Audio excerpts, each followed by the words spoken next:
আমি মাম্মাকে একটা জিনিস শিখিয়েছি, দেখিও জিনিসটাকে ক্যাপচার করতে পেরেছি কিনা, ক্যাচ করতে পেরেছি কিনা। ঠিক আছে মাম্মা, ধরো তুমি শুয়ে আছো, আমি বাবা কাছে তোমার নেই, ঠিক আছে? তো তোমার মুখের মধ্যে ধরো কোনো সময় কাপড় পড়ে গেল, কিভাবে সরাবে? ভেরি গুড, এইভাবে সরিয়ে দিতে হবে, তাই না? হ্যাঁ, আরেকবার।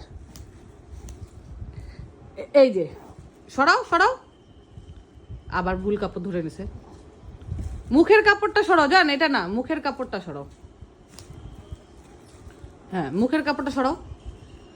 ভেরি গুড মামা, very good, well done, well done, good good good good good. একটু স্মাইল করে দাও তো, একটু স্মাইল করে দাও, স্মাইল। মাম্মা দেখো আমার দিকে, দেখো, স্মাইল করে দাও। স্মাইল করতে হয় মামা, ক্যামেরা দেখলেই মুখটা গম্ভীর হয়ে যায় কেন যে।